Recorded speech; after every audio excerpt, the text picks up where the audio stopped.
can stop parking here, Margaret. This spot's for family who actually contribute. I stood in my daughter's driveway with a casserole dish still warm against my stomach, and my son-in-law Craig was pointing at the little strip of concrete beside the garage where I had parked every Sunday for 6 years. I've always parked here, I said. Well, things change. He had his phone out, thumbing through something more interesting than me. Denise and I are renting it out. Storage pod. Guys coming Tuesday. Behind him, through the kitchen window, I could see my daughter Denise moving around the counter, not looking up. She had to have heard him. The window was open. I'll move my car, I said. And I did, backing the old Buick out onto the street where the shade doesn't reach, and I carried the casserole inside like nothing had happened, because that is what I have always done. I do not make scenes. I have buried a husband and raised 2 children and run a business out of a room the size of a closet, and none of that was accomplished by making scenes in driveways. But I want you to understand something before I go further. My name is Margaret Holt. I am 68 years old. And on that particular Sunday in April, my son-in-law believed he knew exactly who I was, a widow on a fixed income who sewed hems and let out waistbands for the ladies in town, who drove a 14-year-old Buick, who wore the same green cardigan to every holiday because, as Craig liked to say with a little laugh that wasn't really a laugh, some people just don't believe in updating the wardrobe. He had no idea who he was talking to. Neither, if I'm honest, did my daughter, not fully. That's the strange thing about the people who raise us and the people we marry. Sometimes the truth about a person sits in plain sight for decades, and nobody thinks to ask. I set the casserole on the counter. Denise finally looked at me. He didn't mean anything by it, she said. I know, I said, though I didn't know that at all. I want to tell you how we got to that driveway. Because the driveway wasn't really the beginning. It was just the moment the thing that had been growing for years finally showed its face in daylight. I married Walter Holt in 1979, in the basement of a Lutheran church in Ohio, in a dress I made myself out of fabric from the remnant bin because we didn't have money for anything else. Walter drove a delivery truck for a regional bakery, and I did alterations out of our apartment. And between the two of us, we scraped together a life that looked, from the outside, exactly as modest as it was. What people didn't see was the back room. Walter's father had been a machinist, one of those quiet men who tinkered in a garage his whole life and never told anyone what he was building. When he died, he left Walter a small folder of patents, nothing glamorous, just improvements to conveyor mechanisms, the kind of unglamorous industrial parts that keep factories running and never make headlines. Walter, who had his father's patience and none of his father's need for recognition, spent 20 years quietly licensing those patents to manufacturers, then 2 more of his own, then buying small pieces of commercial real estate with the proceeds, a laundromat here, a strip of retail space there, always through a holding company with a name so boring nobody ever asked about it. Cotter Holdings. Named after his mother's maiden name. We never lived differently.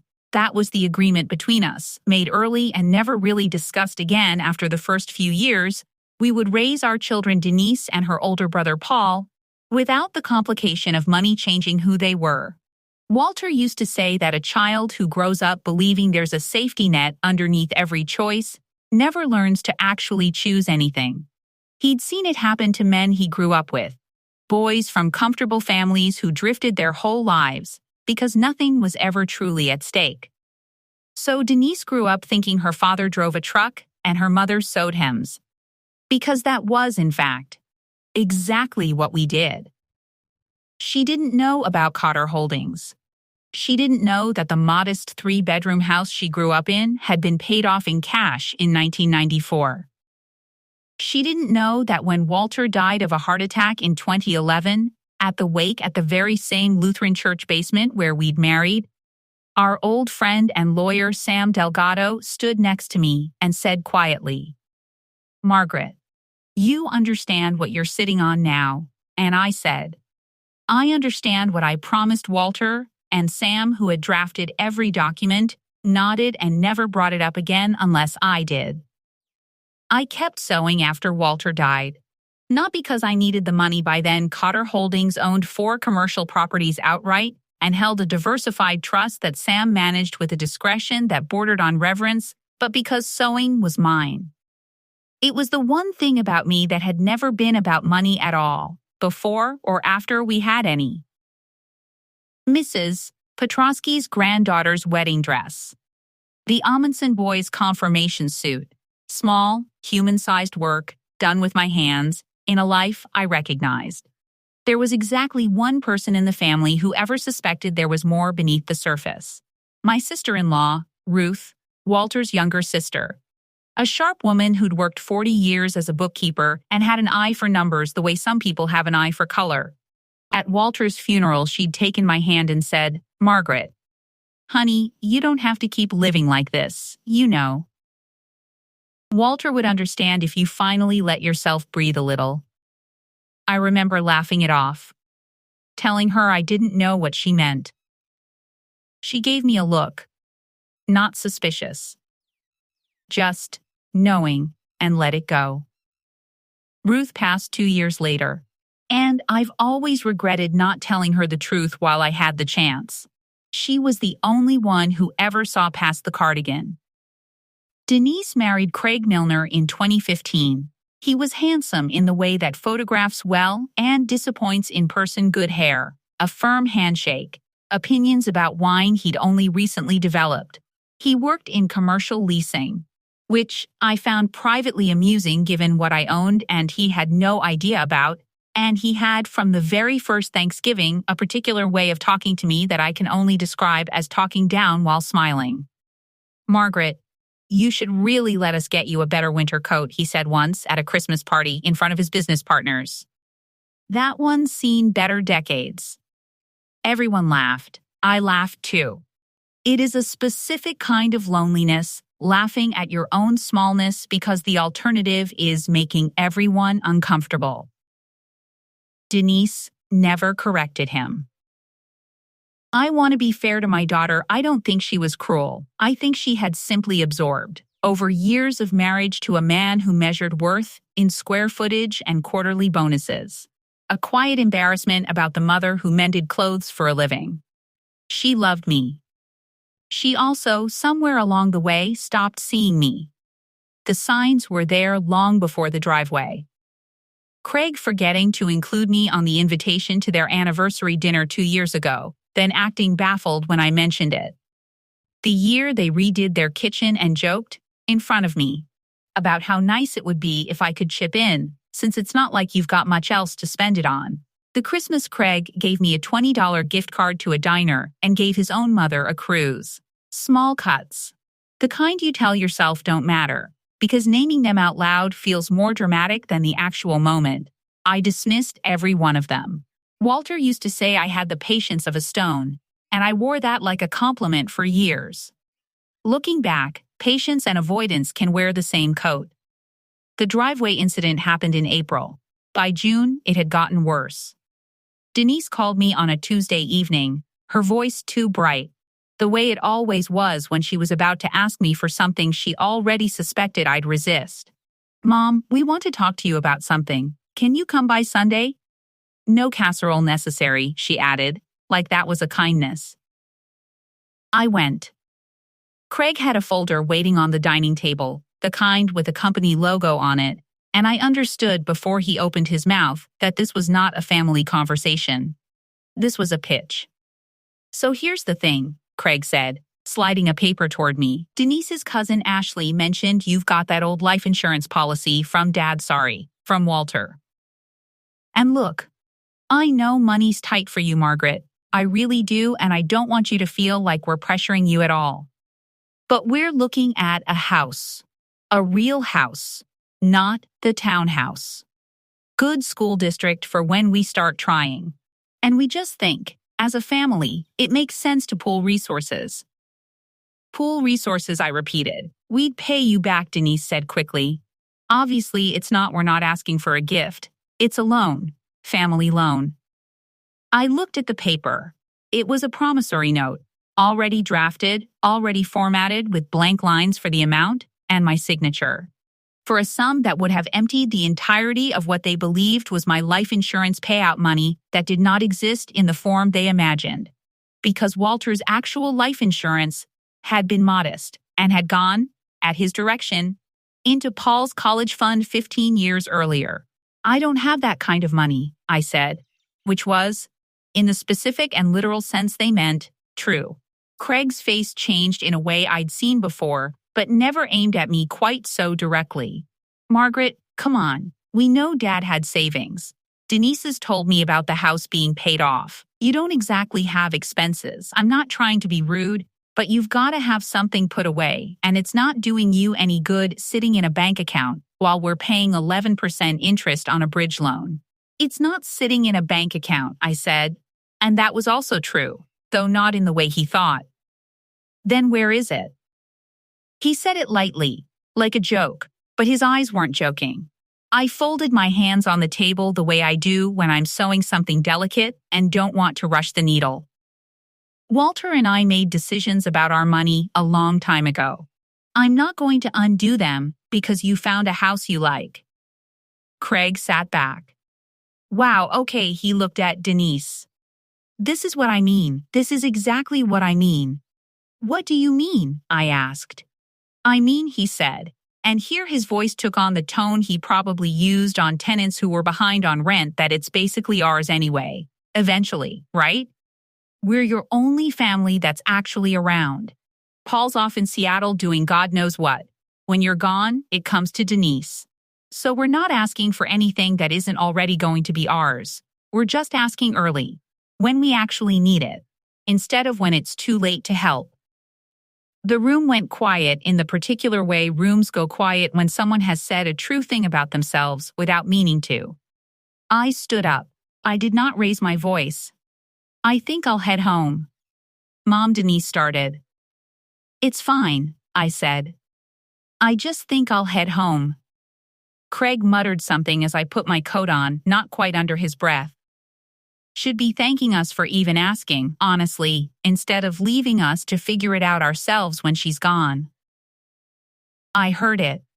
I let it go. I drove home in the dark with both hands steady on the wheel and did not cry until I was sitting in my own kitchen with the lights off, looking at the chair where Walter used to sit, thinking about the word eventually, and how easily my son-in-law had already spent my death in his head, like a check he was waiting to cash.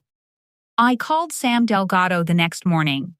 Sam had been Walter's lawyer since before Denise was born, and mine ever since, a careful, unhurried man in his 70s now himself, who still wore a tie to answer his own office phone.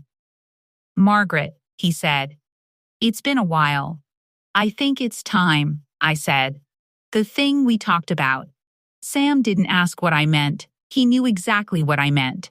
Because we'd had a version of this conversation once a year, every year since Walter died, and every year I'd said the same thing, not yet. You're sure? He said. All right then, come in Thursday. Bring Denise if you want, but you don't have to. And Margaret, he paused. For what it's worth, Walter always said this day would come whether you liked it or not. He just figured it'd be you who decided when. I thought about that for a long time after I hung up. Walter, in his quiet way, watching all of this coming from wherever he was, patient as ever, waiting for me to catch up. Here is what most people never knew about Walter Holt, and what I am only now, at 68, learning to say plainly instead of tucking away like something shameful. My husband was, by the time he died, the sole owner of Cotter Holdings, LLC, which held, free and clear, 4 commercial properties in 3 counties. A diversified investment trust valued in the 7 figures, and this is the detail that would matter most in the weeks that followed, a 51% controlling interest in a regional property management and leasing company called Bellwether Commercial, the very company Craig Milner had worked for, with visible pride, for the last 6 years. Craig did not know who owned the company that employed him. Almost no one did. Walter had structured it that way on purpose, decades before Craig ever walked through Bellwether's doors, a silent, controlling stake held through Cotter Holdings, managed at arm's length by a board Sam had assembled, designed specifically so that ownership and operations never touched, so that no employee, no tenant, no competitor could ever trace the money back to a woman who mended dresses in a spare bedroom. I had honored that structure for 11 years out of respect for Walter's wishes and, if I am honest, out of my own comfort with invisibility. It is easier to be underestimated than to be watched. I had gotten used to the particular safety of being no one in particular. But safety, I was starting to understand, had become its own kind of hiding. On Thursday, I sat in Sam's office and signed the paperwork that formally transferred my role from silent beneficiary to active managing member of Cotter Holdings, a role Walter had left waiting for me, fully documented, for 11 years, requiring nothing but my signature and my readiness. "There's one more thing," Sam said, sliding a final folder across the desk. "Bellwether's annual ownership disclosure meeting is in 3 weeks. Full staff attends. As managing member, you'd be expected to be there. In person. Craig will be there," I said. "Craig works there," Sam said. Yes, I looked at the folder for a long moment. Then I signed the last page. "Good," I said. "I think it's time he met me properly." Bellwether Commercial occupied the top 2 floors of a glass building downtown, the kind of place with a fountain in the lobby and a directory board that listed department names in gold lettering. I had never once set foot in it in 6 years, though Craig had described it to me at every family gathering as though I might one day be impressed enough to matter. Sam picked me up himself. He wore his good suit. I wore my green cardigan, on purpose, over a simple navy dress. Because I had decided somewhere in the 3 weeks between his office and this one that I was not going to become someone else to be taken seriously. I was going to be exactly who I was, and let the room do the adjusting. "You don't have to say much," Sam told me in the elevator. "I'll walk the board through the ownership transfer. You just need to be present and sign where I indicate. If anyone asks you anything directly, answer plainly. Don't perform. You've never needed to." The annual disclosure meeting was held in a glass-walled conference room on the 40th floor. Maybe 30 employees seated around a long table, and along the walls, coffee cups, a slide projector warming up. Craig sat near the front, in a blazer I recognized from the wedding, laughing at something with a colleague, utterly unaware that the woman walking in behind his mother-in-law's lawyer was about to become his employer. I saw the exact moment he registered me. His laugh cut off mid-breath. He half rose out of his chair, sat back down, looked at Sam, looked at me, looked at the front of the room where a company officer named Priya Anand was already saying, "All right, everyone, if we could settle in before quarterly numbers, we have a brief ownership matter to walk through." Priya nodded to Sam. Sam stood. "Good morning," he said. "For those who don't know me, my name is Sam Delgado, outside counsel for Cotter Holdings, LLC, which, as most of you are aware, holds the controlling interest in Bellwether Commercial. As some of you may also be aware, Cotter Holdings has for the past 11 years been managed under a passive trust structure following the death of its founding principal, Walter Holt." A murmur went through the room. Some of them had clearly heard Walter's name before. In the way you hear the name of a founder who died before you were hired, mythic and distant. As of 3 weeks ago, that trust structure has concluded, and Cotter Holdings' 51% controlling interest in this company has transferred to its new managing member. He gestured toward me. "Margaret Holt." I stood up. I did not smile too widely. I did not apologize for the cardigan. "Good morning," I said. "I know most of you don't know me, and that's all right. My husband built this the way he wanted it built, quietly, and I've kept it that way out of respect for him. That's going to change a little, starting today. Not because I intend to run this building differently, but because I think it's time I stopped being invisible in a company that carries my family's name in every filing, even if nobody's ever seen it printed." I looked, just once, at Craig. He had gone the color of old paper. I understand some of you have worked here for years and built real careers here, and I have no intention of disrupting that. I'll be reviewing quarterly reports going forward and attending board sessions. That's the extent of the change for most of you. I paused. For at least one person in this room, I imagine it's a bit more personal than that. I did not say his name. I did not need to. 30 heads turned slowly toward Craig, who was staring at the table like it might open up and take him somewhere else. Priya, I said, turning back to the front, please go on with the quarterly numbers. I don't want to hold up the morning. I sat down. The meeting continued. Numbers were reviewed, a leasing update was given, someone asked a question about a maintenance contract. And through all of it, Craig sat rigid in his chair, not once looking my direction, his hands flat on the table like he was bracing against something. I want to tell you it felt like victory. It didn't. Not exactly. It felt like setting down something heavy I'd been carrying for 11 years and discovering my arms didn't quite know what to do without the weight. Craig called Denise before I'd even reached the parking garage. I know this because Denise called me 40 minutes later, her voice shaking in a way I hadn't heard since she was 12 years old and had wrecked Walter's truck backing out of the church lot. Mom, what Craig just called me from the bathroom at work. He said you own Bellwether. He said you own the company he works for. Is that, Mom? Is that true? It's true, I said. For how long? Your father built it over 20 years. I've held it since he died.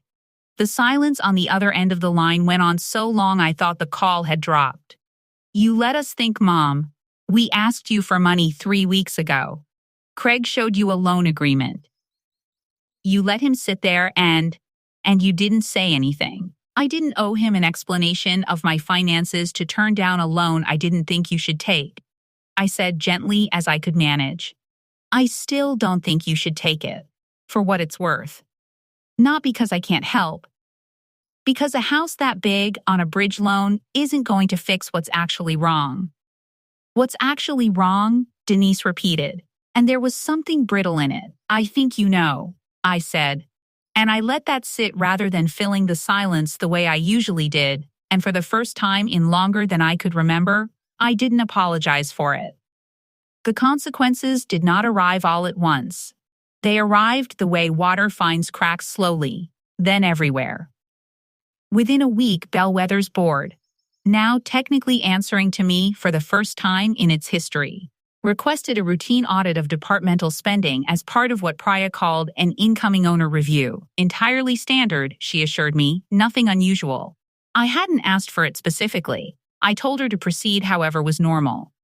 It surfaced in that audit that Craig had been approved for 2 company credit cards under a client entertainment budget line, and that roughly 40% of the charges over the past year dinners, a golf club membership, a weekend at a lodge 2 hours north, had no client names attached to them at all. I did not fire him.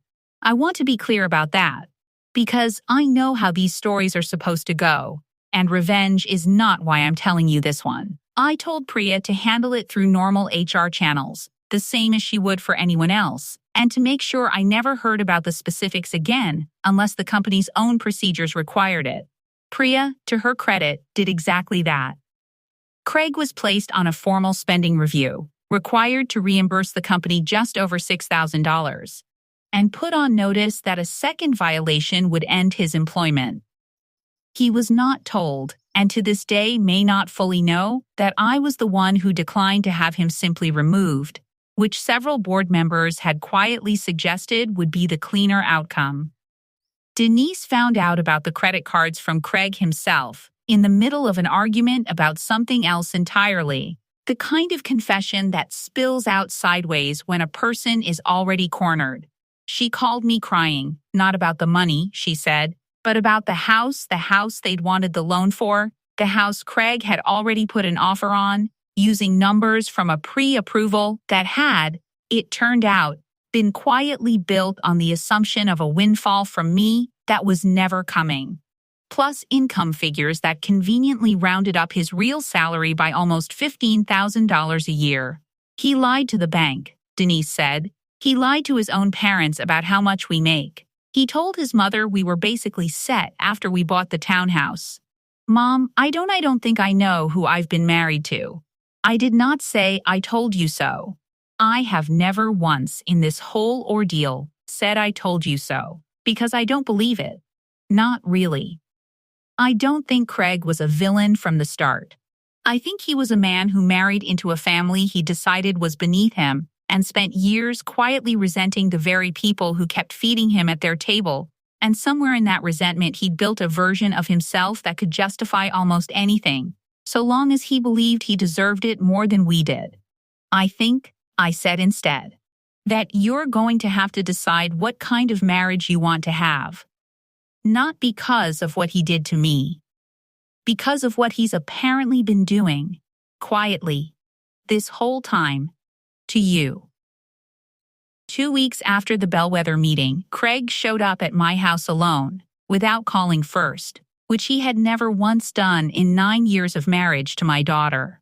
I opened the door, and he stood on the step in his work clothes, tie loosened, looking, for the first time since I'd known him, genuinely uncertain of himself. "Can I come in?" he said. Not a demand. Almost a question. I let him in. I made tea. Because that is what you do, even for people who have hurt you, especially in my mother's kitchen, which had become my kitchen, which Walter and I had eaten breakfast in for 30 years. "I want to know why you never told us," he said once he was sitting at my table with a cup he wasn't drinking. "All these years, every family thing. You just sat there. Let me talk about square footage and cap rates to a woman who owned the company I was bragging about working for. Would it have changed how you talked to me?" I asked. "If you'd known?" He didn't answer right away. That, more than anything, he said after, told me everything. "I don't know," he finally admitted. "Probably. And I think that's the part that's easy, because it means the way I treated you was never actually about the money. It was about what I thought you were worth without it." I let that sit in the kitchen with us for a while. It's a rare thing, a person seeing themselves clearly out loud, and I've learned not to rush past it when it happens, even when the person doing the seeing has hurt you. "I'm not going to pretend the last few weeks haven't been humiliating," he went on. "Everyone at that office knows now. Guys I've worked with for years look at me different. And the house deal fell through the bank, pulled the pre-approval once they double-checked the income. Denise knows about the cards. I think she's talking to a lawyer. Not divorce, I don't think. But a lawyer." He rubbed his face. "I keep thinking about that thing I said. In your kitchen, her kitchen. About it basically being ours eventually anyway." "I remember," I said. "I think about it every day now," he said.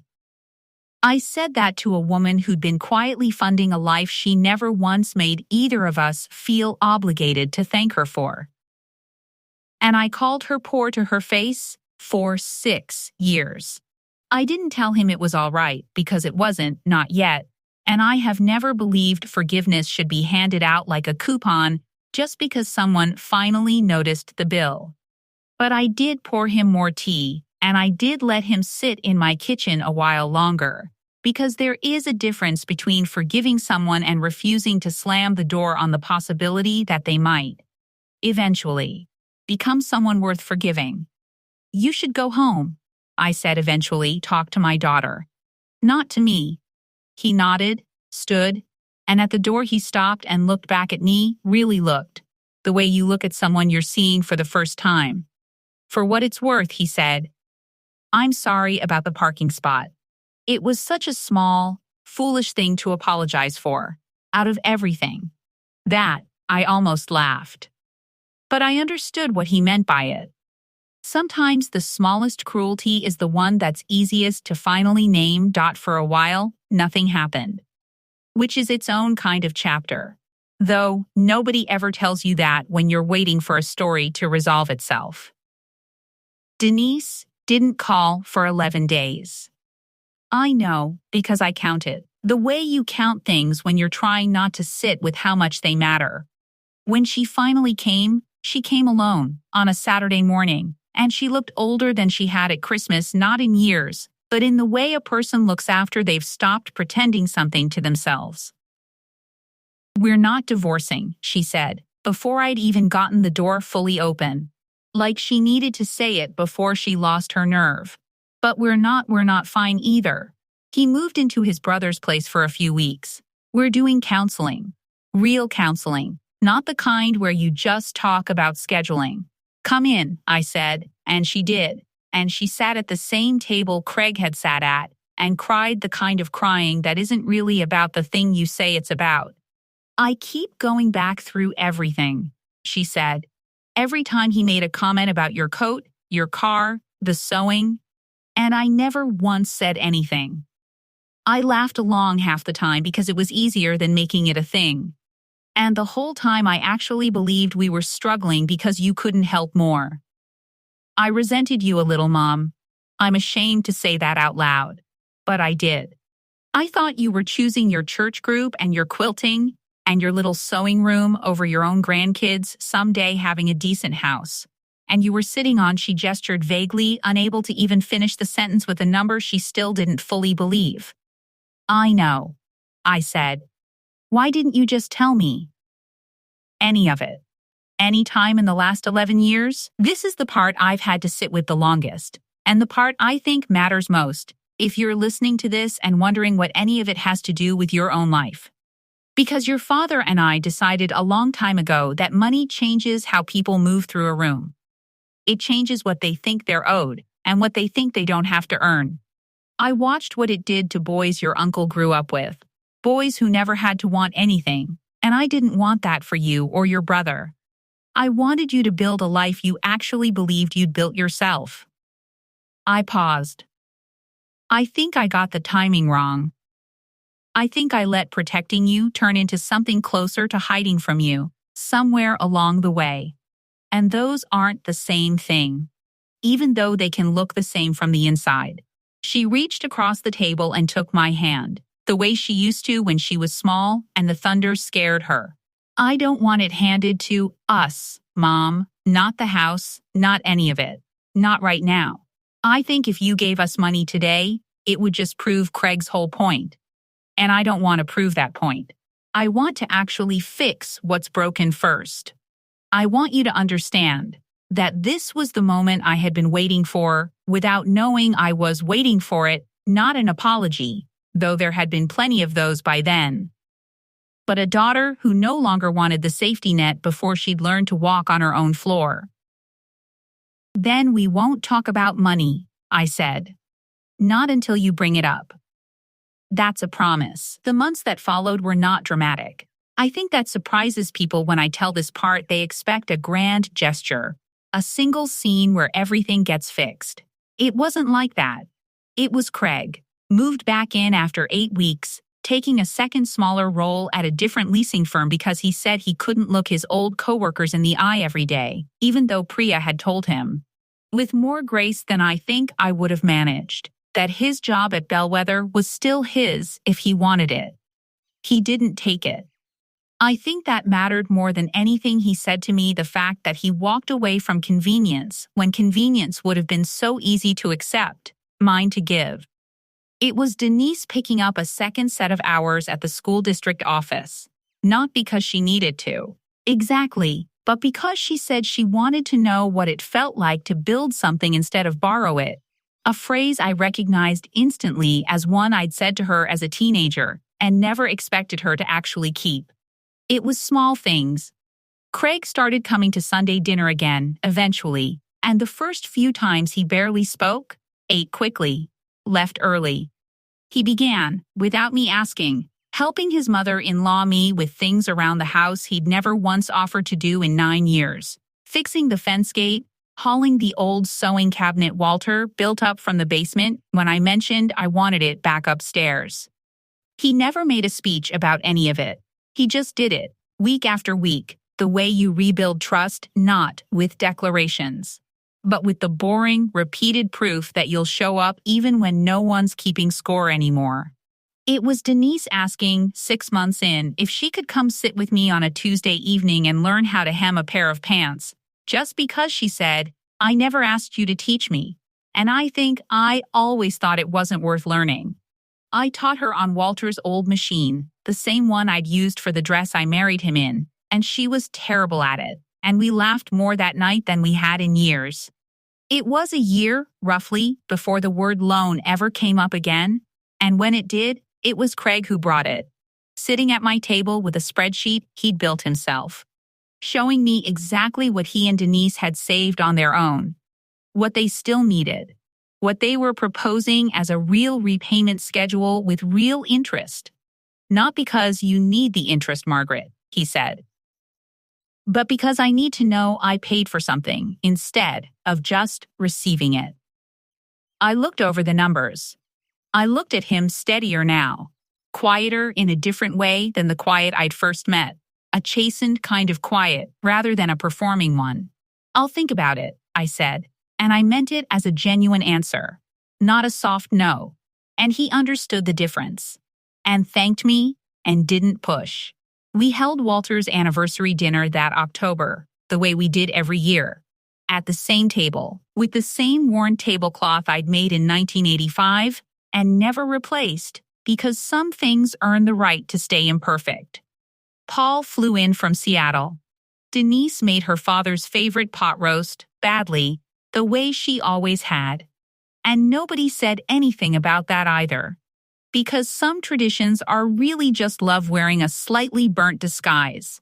Craig stood up near the end of the meal, tapping his glass the way people do when they're nervous about being heard. I want to say something, he said, and I want to say it in front of everyone. Because I said the other thing in front of people too, and it's only fair. The table went quiet. Denise reached for his hand. A little over a year ago, I told Margaret it was basically going to be ours anyway. Eventually, I said it like it was owed to us. Like patience was some kind of favor I was doing her by waiting for her to die. His voice caught, just slightly, and he pushed through it. I was wrong about almost everything that mattered. I was wrong about what she had. But honestly, I was more wrong about who she was, which I think is the part I actually have to live with. I spent years measuring this family by what I thought it didn't have, and the whole time, the wealthiest person at this table was the one holding it together with a sewing needle and never once asking for credit. He looked at me. I'm not going to stand here and say I've earned forgiveness. I don't think that's mine to decide, but I want you to know I see it now, all of it. And I'm not in a hurry for anything to be handed to us anymore. I just want to keep showing up for as long as it takes, until showing up is just who I am instead of something I'm doing to make up for who I was. I did not cry, not really, though my eyes were wet the way they get in cold wind, and I raised my teacup because I don't drink wine. And I said the only thing that felt true and complete. Thank you for saying that in front of the family and not just to me, I said. That matters more than you probably know. Denise squeezed his hand under the table. Paul, who'd been quiet all evening, raised his own glass. To Dad, he said, for building something none of us fully understood. And to Mom, for having the patience to wait until we were ready to see it. We ate pot roast that was a little burnt at the edges exactly the way we always had, and it tasted, that year, like something earned. I sit sometimes in the sewing room Craig helped move back upstairs, at Walter's old machine. And I think about the difference between love and enabling, because I think it's the question underneath this whole story, more than the money ever was. Love, I've come to believe, isn't proven by what you're willing to hand over. It's proven by what you're willing to withhold, gently, until the person on the other side is ready to hold it themselves. Walter understood that decades before I fully did. I think I spent 11 years honoring his wishes without understanding the wisdom underneath them, and it took a driveway, and a folder with my name misspelled on a loan agreement, and a room full of strangers turning to look at my son-in-law, before I finally caught up to what he already knew. I don't regret the years of silence. Not entirely. Though I regret how long I let a small cruelty go unanswered before I let the truth do the answering for me.